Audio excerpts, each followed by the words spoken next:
하나님께서 저와 여러분에게 주시는 말씀은 사무엘상 23장 1절로 14절 말씀으로 하나님이 놓지 않으면 누구도 손댈 수 없다라는 제목으로 하나님의 말씀을 선포하도록 하겠습니다. 우리 제목을 함께 큰 소리로 한번 읽어볼까요? 시작. 하나님이 놓지 않으면 누구도 손댈 수 없다. 네. 우리가 계속해서 사울과 다윗을 비교해 가면서 하나님의 은혜 가운데 있고 하나님으로 인해서 사는 사람, 하나님을 이름은 부르지만 정작 그의 삶 가운데에 하나님이 개입하지 않는 사람 사울과 비교하면서 주의 말씀을 이어가고 있습니다. 다윗이라고 하는 사람은 그의 입을 통해서 여호와 하나님의 이름을 부르는 것으로 그치지 아니하고 그의 모든 삶의 영역 안에서 하나님께서 개입하시고 하나님께서 인도하시고 하나님께서 그 모든 결과를 이루어내시기를 원하는 그 모습으로 살아가는 것을 볼 수 있습니다. 그래서 그의 삶의 특이한 점을 발견하게 되는데 매사에 모든 일에 여호와 하나님 앞에 묻고 행한다고 하는 거죠. 여호와 하나님 앞에 묻는다고 하는 것은 하나님 앞에 기도하는 겁니다. 하나님, 오늘의 삶에 있어서 이런 일들이 우리 앞에 놓여져 있는데 하나님께서는 어떻게 생각하십니까? 이렇게 매사에 하나님 앞에 묻는 거죠.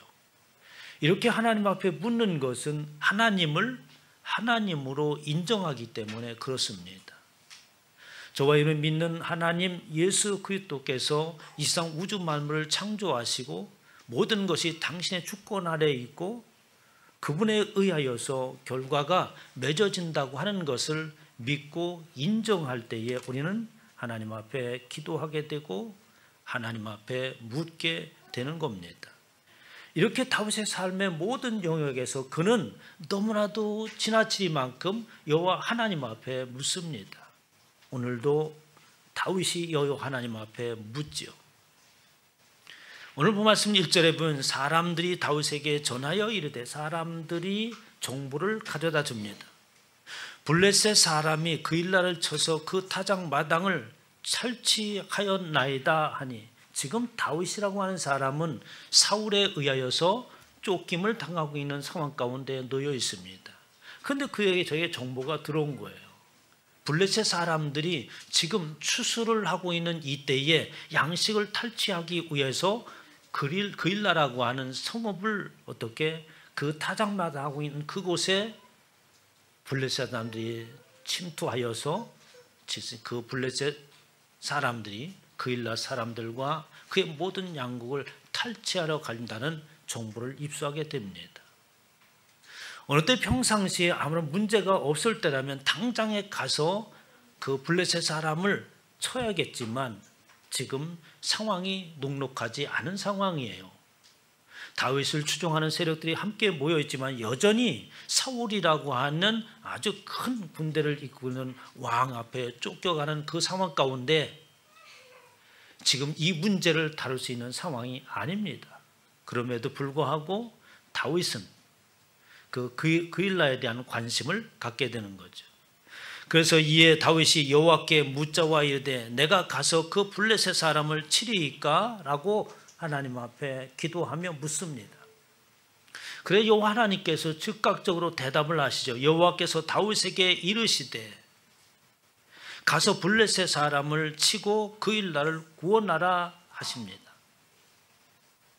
그런데 주위에 있는 사람들은 상황이 그렇지 않은 것을 그들은 인식하고 있는 거예요. 그래서 3절에 보면 주위에 있는 사람들, 다시 말해서 다윗을 추종하는 무리들, 다윗이 도망할 때 같이 나온 무리들이 다윗에게 이야기를 합니다. 다윗의 사람들이 그에게 이르되 보소서 지금 우리가 행동을 함에 있어서 신중을 기해야 됩니다. 지금 우리의 상황이 어떠한가를 다윗께서는 알아야 됩니다. 이런 얘기입니다. 우리가 유다에 있기도 두렵거든. 지금 우리의 처지가 어떻습니까? 유다라고 하는 그곳에 있기도 두려워서 지금 사울을 피하여서 도망 나온 처지가 아닙니까? 라는 말을 하는 거예요. 이렇게 두려웠고 어려운 상황에 놓여 있거든 하물며 그일라에 가서 블레셋 사람들의 군대를 치는 것이 말이 됩니까? 라고 다윗에게 이야기합니다. 그러자 다윗이 여호와 하나님 앞에 또 묻습니다. 여호와 하나님 앞에 묻는 것은 하나님께서 말씀하신 것에 대한 의심이 아니라 다윗도 역시 그런 생각을 가지고 있었고 지금 함께 추종하는 세력들이 하는 말을 어떻게 일리가 있다고 생각을 하고 있었던 거예요. 그래서 여호와 하나님 앞에 묻습니다. 다윗이 여호와께 다시 묻되 여호와께서 대답하여 이르시되 일어나 그일라로 내려가라. 내가 블레셋 사람들을 네 손에 넘기리라 하신지라 라고 하면서 하나님께서 확답을 주시죠. 그곳에 그일라로 가라라고 하는 그 말 뒤에 또다시 하나님께서 확언의 말씀을 하십니다. 블레셋 사람을 내 손에 붙여주겠다고 하나님께서 말씀을 하십니다. 이렇게 다윗이라고 하는 사람은 모든 매사에 있어서 여호와 하나님 앞에 묻는 것이 습관화되어져 있어요. 이런 습관은 거룩한 습관이요 하나님이 기뻐하시는 습관입니다. 저와 여러분 모두가 이런 습관이 있으시기를 주님의 이름으로 축원합니다. 그러면 상황이 좋을 때에 또 어떠한 상황이 있을 때만 여호와 하나님 앞에 묻느냐 하는 게 아니에요. 아주 위기의 순간에도 평화로운 순간에도 또 대세의 흐름이 어떠하든지 간에 관계없이 저와 여러분 하나님 앞에 물어야 됩니다. 사무엘상 30장 5절에 보면 이 아말렉 사람들이 이 다윗이 주둔하고 있는 그곳에 침투를 하여서 온 가족을 사로잡아가는 사건이 생깁니다. 지금 다윗은 어떠한 상황 가운데 있냐면 블레셋 진영에 있는 아기스 왕에게 지금 몸을 의탁하고 망명하고 있는 상황이에요. 근데 전쟁이 벌어집니다. 블레셋과 아말렉의 전쟁이 벌어진 거예요. 그런데 이 블레셋에 있는 아기스 왕의 신하들이 이 다윗이 있는 것에 굉장히 못마땅합니다. 아니 못마땅할 뿐만 아니라 다윗이 지금 우리와 함께하고 있는 그 자체가 위험이라고 생각하고 있는 거예요. 다윗이 얘기합니다. 내가 아기스 왕 당신과 함께 가서 저 아말렉을 함께 물리치기를 원합니다 라고 말을 합니다.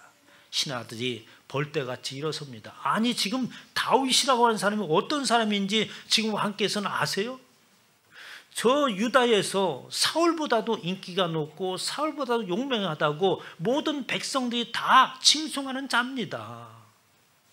저가 사울이 죽인 자는 천천히요 다윗이 죽인 자는 만만이라고 하는 그 노래가 모든 유다에 있는 어린이들까지도 불려주고 있는 그러한 사람이 바로 다윗인데 그들과 함께 나가서 그와 함께 싸운다니요. 저가 만약에 함께 나갔다가 어떻게 말을 뒤로 돌린다면 우리가 멸절을 당할 수 있지 않겠습니까?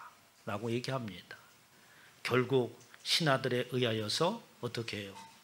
다윗은 그 전쟁에 참여하지 못하고 그가 주둔하고 있던 그곳으로 돌아오게 됩니다. 그런데 그곳으로 돌아오자 놀라운 일이 발생해 이미 그것은 초토화가 되었고 모든 이들이 다윗과 함께했던 그 무리들 그 족속의 가족까지도 전부 사로잡아간 거예요.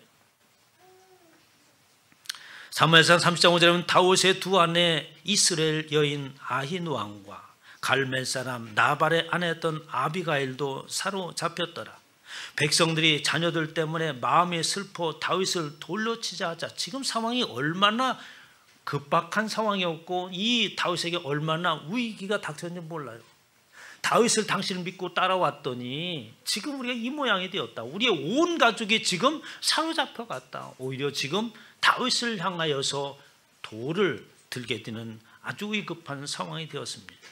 다윗이 크게 다급하였으나 그의 하나님 여호와의 힘을 얻고 용기를 얻었더라. 다윗이 여호와께 묻자와 이르되 내가 이 군대를 추격하면 따라잡겠나이까? 라고 묻습니다. 지금 이 다윗의 성편으로서는 어떻습니까? 바로 이 아말렉 군대를 쫓아갈 수 있는 형편이 아니에요. 수적으로도 밀리고 모든 면에서 아말렉 군대와 싸울 수 있는 능력이 되지 않는 상황이기 때문에 그렇습니다. 그러나 위기가 닥치자 다윗이 또다시 여호와 하나님 앞에 묻지요. 그러자 여호와께서 즉각적으로 대답을 하십니다. 여호와께서 그에게 대답하시되 그를 쫓아가라. 내가 반드시 따라잡고 도로 찾으리라 라고 하면서 하나님께서 응답해 주십니다. 그래서 어떻게 그 블레셋 아말렉을 쫓아가서 온 가족을 다시 되찾아오는 일이 있었던 거죠. 그런데 이런 일들뿐만 아니라 수많은 일들이 다윗의 행하는 곳곳에 일어났습니다. 사무엘하 5장 17절에 보면 이스라엘이 다윗에게 기름을 부어 이스라엘 왕으로 삼았다 함을 블레셋 사람들이 듣고, 이제 블레셋 사람들이 저 이스라엘에 드디어 다윗이 왕이 되는구나, 선지자가 그에게 기름을 붓고 왕으로 세웠다고 하는 그 정보가 블레셋에 들어가게 됩니다. 블레셋 사람들이 어떻게 생각을 했겠어요? 블레셋 사람들이 다윗을 자주 다 올라오매 다윗이 듣고 요새로 나가니라 하면서 블레셋 사람들이 저 다윗을 이대로 둬서는 안 된다, 저 다윗이 왕으로 서서 이스라엘이 어떤 체계의 틀을 잡기 전에 다윗을 없애버리겠다라고 하면서 블레셋이 군사를 일으켰다는 거예요. 그때 여호와 하나님 앞에 묻습니다.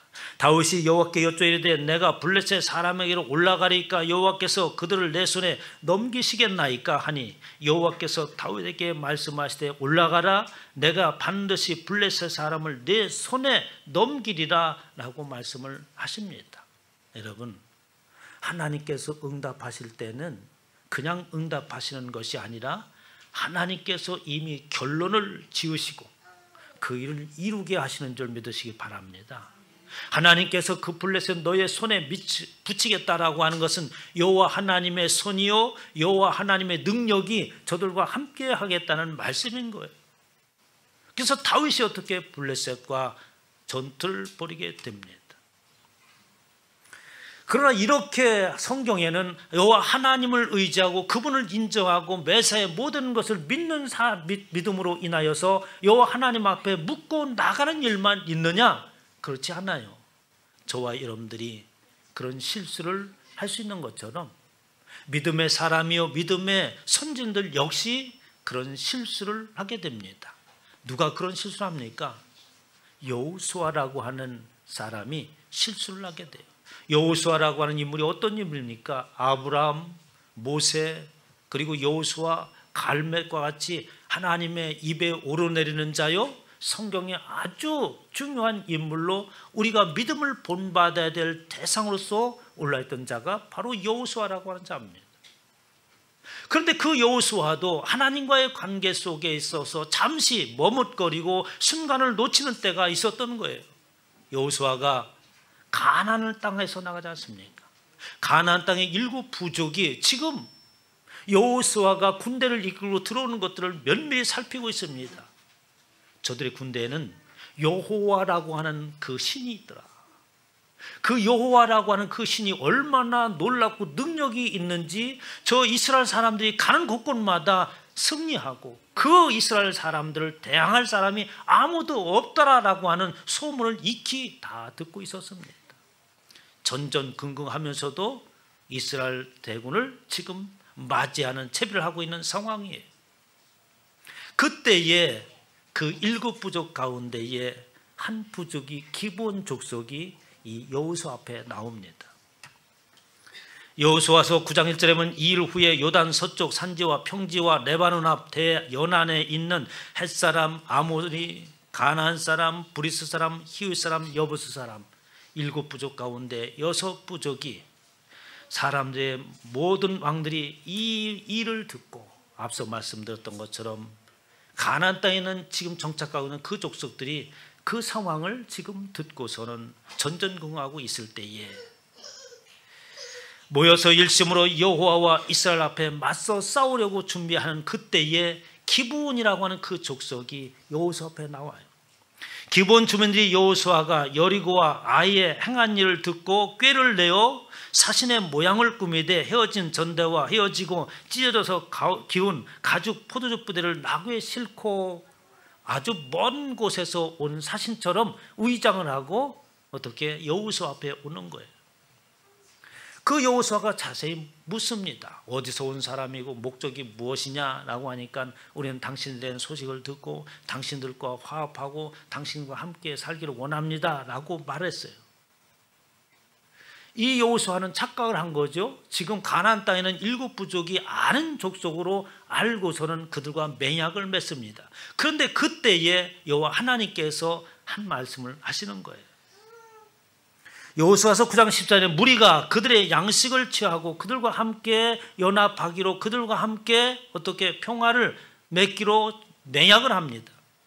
이렇게 할지를 어떻게 할지를 그렇게 하면서 어떻게 할지를 여호와께 묻지 아니하고 라고 성경은 기록하고 있습니다.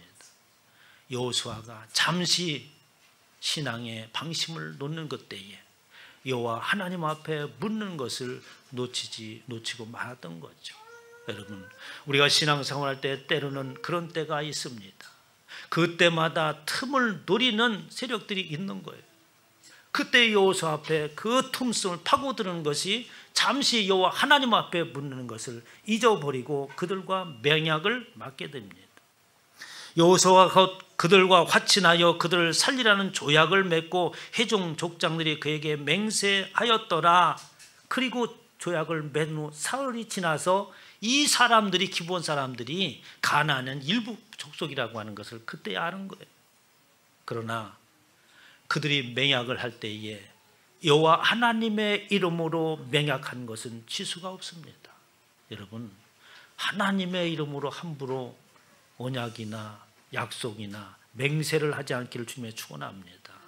그릇된 맹세도 하나님은 기억하고 계신 거예요. 왜? 당신의 이름으로 했기 때문에. 그래서 그 기브온 족속이 살려요. 그런데 이 기브온 족속이 나중에 어떤 일들이 벌어진 줄 아십니까? 이 실수, 한 번의 실수로 인해서 비참한 일들이 생겨요. 사울이 도대체 이 기브온 족속이 용서가 안 되는 거예요. 저 사람들이 가나안 땅에 여전히 존재하고 있는 그 자체를 볼 수가 없는 겁니다. 어떤 면에서는 하나님께서 그 가나안 땅에 있는 7 족속을 멸하라고 했던 것을 기억하고 사울이 그렇다고 생각되지만, 그러나 사울의 입장에서는 그런 것이 아닙니다. 먼저 여호와 하나님의 이름에 대한 것을 기억하지 아니하고 자기가 어떻게 그 기브온 족속들을 없애려고 하는 거죠. 그래서 어떻게 하면 기브온 족속들에게 피비린내라는 살육이 벌어집니다. 그리고 나서 사울이 죽고 나서 다윗이 왕이 됐을 때에 기브온 족속이 여호와의 이름을 들고 나와요. 사울의 남은 자녀들을 우리에게 넘기라. 당당하게 요구합니다. 왜? 여호와 하나님과 언약을 했기 때문이었습니다. 결국에 무비보셋이라고 하는 요나단의 아들을 제외한 모든 사울의 후손들이 멸족을 당하고 말게 되는 거죠. 여호와 하나님 앞에 묻는 것을 게을리하지 않기를 주님의 축원합니다. 그런데 여호와 하나님 앞에 이렇게 묻고 나갈 때 우리는 현실이라고 하는 것을 외면할 수 없는 거죠. 대세의 흐름이라고 하는 것이 있는 겁니다. 그렇잖아요. 세상의 모든 사람들은 현실과 지금 이 세대 대세가 어떻게 흘러가고 있는가라고 하는 것을 매우 중시 여기잖아요. 그래서 어떻게 그 상황을 보고 판단을 하게 됩니다. 그런데 우리에게는 하나님께서 그런 것을 요구하는 것이 아니라 여호와 하나님께 묻고 여호와 하나님께서 답하는 대로 행동하라고 하나님을 말씀을 하세요. 오늘 본문의 말씀을 보면 아주 재미있는 이야기가 나옵니다. 5절을 한번 같이 한번 있습니다. 시작. 다윗과 그의 사람들이 그 일나로 가서 블레셋 사람들과 싸워 그들을 크게 쳐 죽이고 그들의 가축을 끌어오니라. 다윗이 이와 같이 그일라 주민을 구원하니라. 여러분, 그일라 주민이 지금 누구에 의해서 구원을 받았어요? 다윗에 의하여서 구원을 받았잖아요. 그리고 뺏겼던 모든 것들을 다시 되찾아옵니다. 그러면 그일라 주민들은 다윗에 관해서 어떻게 생각을 해야 되겠어요? 고마워하고 그리고 다윗을 함께 다윗과 힘을 합쳐서 나가고 이런 생각을 하는 것이 너무나도 당연한 것 아니겠습니까? 그런데 그일라 사람들은 생각이 달랐어요. 자 보세요. 7절에 보면 다윗이 그일라에 온 것을 어떤 사람이 사울에게 알림해 사울이 이르되 하나님이 그를 내 손에 넘기셨도다. 그가 문과 문빗장이 있는 성읍에 들어갔으니 갇혔도다 라고 합니다. 지금 상황을 얘기하고 이 다윗이 그일라라고 있는 그 성에 들어가서 그곳에서 어떻게 블레셋 사람들을 물리쳤지만 다윗이 그 성 안에 들어가서 주둔을 하게 된 거예요. 그 소식이 사울에게 전달됩니다. 사울이 옳다. 기회가 왔다. 왜냐니까 그일라 성을 에워싸면 꼼짝 달싹할 수 없다.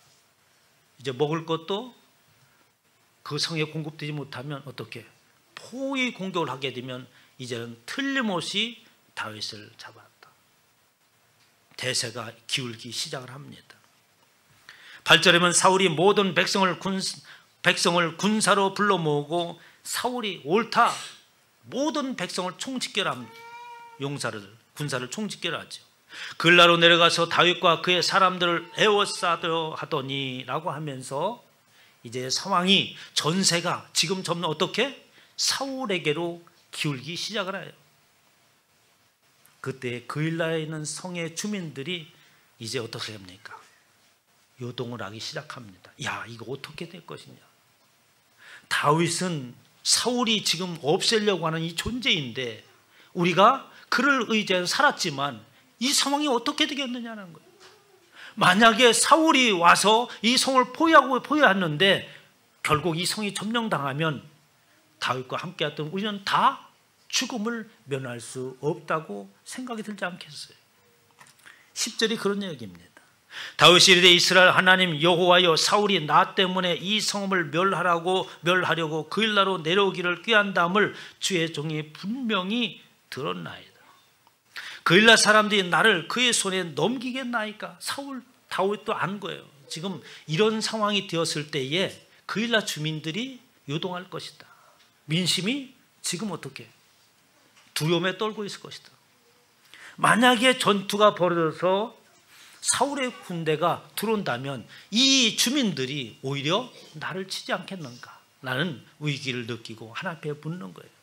이 주민들이 앞으로 어떻게 행동을 하겠습니까? 라고 묻습니다. 그릴라 사람들이 나를 그의 손에 나를 배신하고 지금 사울 편에 붙겠습니까? 안 붙겠습니까? 이걸 묻는 거예요. 주의 종들은 들은 대로 사울이 내려오겠나이까? 사울이 침공할 겁니까? 이스라엘 하나님 여호와여 원하건대 주의 종에게 알려 주옵소서. 여호와께서 이르시되 그가 내려오리라. 사울이 분명하게 이 그일라 성을 점령하고 올 것이다. 다윗이 또 묻습니다. 다윗이 그일라 사람들이 나와 내 사람들을 사울의 손에 넘기겠습니까? 하나님께서 대답을 하시죠. 여호와께서 이르시되 그들이 너를 넘길 것이다.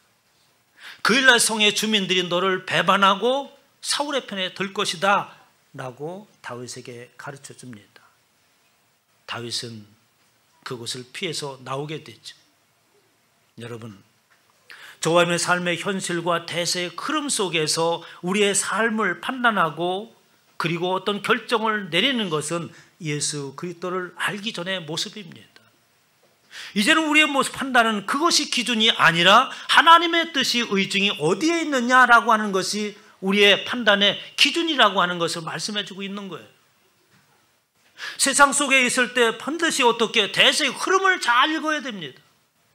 누가 어떻게 주권을 잡을 것이니 누가 대선에 당선될 것인지에 따라서 어떻게 판도가 달려지죠. 사업하는 사람들은 줄을 잘 써야 되는 거예요. 흐름을 잘 읽어야 되는 거예요. 그러나 하나님에게 우리에게 말씀하십니다. 그 결과는 하나님이 내시는 것이라고 하는 거예요. 예수 그리스도를 믿는 저와 여러분은 하나님의 손 안에 있는 것이고 하나님께서 손을 놓는 그 순간에 우리는 어떻게 아무런 방비책이 없다는 말씀을 우리에게 주시고 있는 겁니다. 14절에 이렇게 말해 다윗이 광야 요새도 있었고 또 식경과 산골에도 머물렀으므로 사울이 매일 찾되 사울은 끝없이 다윗을 쫓아다닙니다. 거의 매일. 그러나 하나님이 그를 그의 손에 넘기지 아니하시니라. 여러분, 저와 여러분의 보호가 우리의 피난처가 날마다 얘기해요. 우리의 피난처 되시는 여호와 하나님. 우리와 함께 하시고 우리를 보호하시고 지키시는 여호와 하나님이라는 말씀을 우리는 늘 입으로는 말하지만 실상황에 있어서는 그 하나님을 그렇게 인정하지 않잖아요. 하나님께서 다윗을 결코 그의 손에 넘기지 않았다. 다윗을 붙잡고 있는 여호와 하나님의 손을 결코 놓지 않았다고 말씀하십니다. 그래서 수도 없이 사울은, 이 성경에 보면 사울이 얼마나 집요하게 다윗을 쫓아다니며 죽이려고 수십 번 계획을 세우는지 몰라요. 오늘 본 말씀은 날마다 그랬다고 말하지 않습니까? 다윗이 전공을 세울 때마다 사울의 눈에서는 불똥이 튑니다. 시기와 질투가 불릴 듯 일어났죠. 다윗이 그엘라에 온 것을 어떤 사람이 사울에게 알림해 사울이 이르되 하나님이 그를 내 손에 넘기셨도다. 그가 문과 문빗장에 있는 성읍에 들어갔도다 라고 하면서 대세의 흐름 속에서 판단하고 사울은 다윗을 죽이려고 했지만 어떻습니까? 하나님의 손이 붙잡고 계셨습니다. 그엘라 사람들이 은혜를 입었지만 그를 어떻게 배반하고 사울 편에 넘어갔지만 하나님의 손이 다윗을 붙잡고 있었습니다. 또다시 다윗이 위기에 처하게 됐죠. 사울과 전쟁이 붙었습니다. 이제는 모든 더 이상 피할 수 있는 길이 없어요. 사무엘상 23장 26절에 사울이 산 이쪽으로 가매 다윗이 그의 사람들은 산 저쪽, 그러니까 이리 가면 저리 피하고 지금 막 쫓겨져 가고 있는 상황이에요. 사울이 이쪽으로 가면 다윗은 저쪽 산으로 가고 이런 상황입니다. 그런데 더 이상 피할 곳이 없는 곳에 이르렀어요. 다윗이 사울을 두려워해 급히 피하라 하였으나 이는 사울과 그 사람들이 다윗과 그 사람들을 에워싸고 잡으려 합니다 라고 하면서 이제는 더 이상 피할 길이 없고 완전히 광야에서 사울에 의하여서 에워싸움을 당했어요. 이제는 끝난 겁니다. 누가 보더라도 다윗은 죽을 수밖에 없는 위기에 처했어요. 그런데 신기한 일이 벌어집니다. 그러한 전쟁 가운데에 23장 27절, 오늘 보면서 23장이죠. 보면은 전령이 사울에게 다가와서 이래 전령이 급히 옵니다. 사울에게 무슨 소식을 전합니까? 큰일 났습니다. 블레셋 사람들이 전쟁을 일으켰습니다. 지금 이 다윗을 지금 잡은 이 순간, 이제 다 잡았다고 생각하는 순간에 왜 블레셋이 침공을 합니까? 사울은 하나님께서 놓인 자요, 다윗은 하나님의 손에 붙잡힌 자입니다. 하나님이 손을 놓자 그에게는 기회조차도 있는 것조차도 그의 소유가 되지 않는 거예요. 하나님의 손이 놓여지면 우리 앞에 나오는 방금 지금 앞에 우리에게 이익이 되고 큰 어떤 것을 얻을 것 같지만 내 것이 되어지지 않는 겁니다. 블레셋 사람들이 땅을 침노하였나이다. 이에 사울이 다윗 쫓기를 그치고 돌아와 블레셋 사람들을 치러 갔으므로 그곳을 셀라 하마누 곳이라 이름하였더라. 얼마나 저기 했으면 그 이름을 그렇게 붙였겠어요. 사울에 있어서 어떻게 한 맺힌 곳이라고 생각한 거죠. 그 이름을 아주 이름 붙였어요. 다윗을 다 쫓았던 사울은 다윗을 놓치고 맙니다. 다윗은 하나님의 손에 놓인 자예요. 붙들고 있던 것을 놓으면 우리는 어떡합니까? 급물살에 떠내려가는 사람과 다를 바가 없습니다. 오늘 하나님께서 저와 여러분에게 말씀하십니다. 하나님의 손이 저와 여러분의 손을 놓지 아니하면 그 누구도 우리를 손댈 수 없습니다. 그거 하나 붙들고 우리는 신앙생활 하는 거예요. 그거 하나 붙들고 어떻게 우리의 판단의 기준을 어떻게 세상의 대세의 흐름에 두지 아니하고 여호와 하나님 앞에 묻고 나가는 겁니다. 이런 축복이 있으시기를 주님의 이름으로 축원합니다.